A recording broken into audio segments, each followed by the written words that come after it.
All right, guys. I already think the two of you have major issues with your dads, and I feel I can say this freely after Luke Skywalker's dad turned out to be, the chief enforcer to the most evilest guy in the world. And you already made me right that both Indiana Jones and his dad sleep with the same 29-year-old Austrian. I presume since we're talking about a Nazi agent, we're gonna go with a blonde. By the way, are you sure about an Austrian and not, let's say, a Norwegian? Yes, I'm sure. We're not gonna venture into the unknown with some actress most of the world has never heard of and without knowing where her character's from.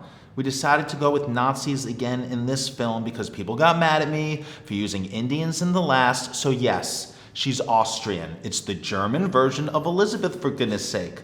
Also, I admit it. My parents' divorce affected me perhaps more than other kids, so I have some issues with my father. We could still fire you if you keep this up. You already cashed the check, Steve. So, we come to the conclusion of the film.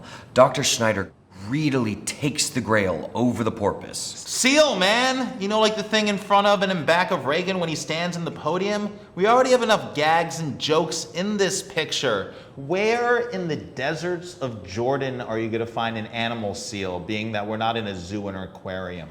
So, we have the Earth split and Indy reaches for Elsa's hand. Even though she's a Nazi and has tricked him more times than I can even count, he is still imploring her to drop the Grail. We need you to get him to get her to let it go. Or something like that. Steve, aren't you freezing? Could you close the window? Are you kidding me? I spent half my childhood in Cincinnati. The cold never bothered me. Anyway, Elsa falls into the earth because she could not let the object go.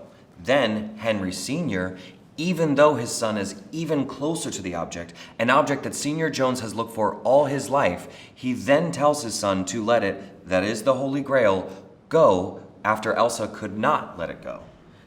You guys, if this didn't deal with a father and a son sleeping with the same woman, I think that Disney would somehow want to cash in on someone named Elsa letting something go somehow. You should go to Disney with the idea.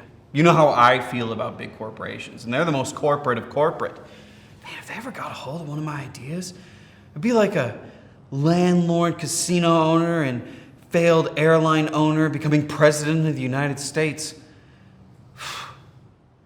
Hey Steve, remind me later to go to Kathleen Kennedy about this project. Jeff, it is important that at this moment, Henry Sr. gives his son his full attention and for the first time calls him Indiana when all throughout his life he has only called him Junior. Not even Hank, just Junior. Showing him that he's more important than the Grail after Indy could not save Elsa because she could not let it go. All right, I'll write it that way. Elsa will not let it go, and Indiana will.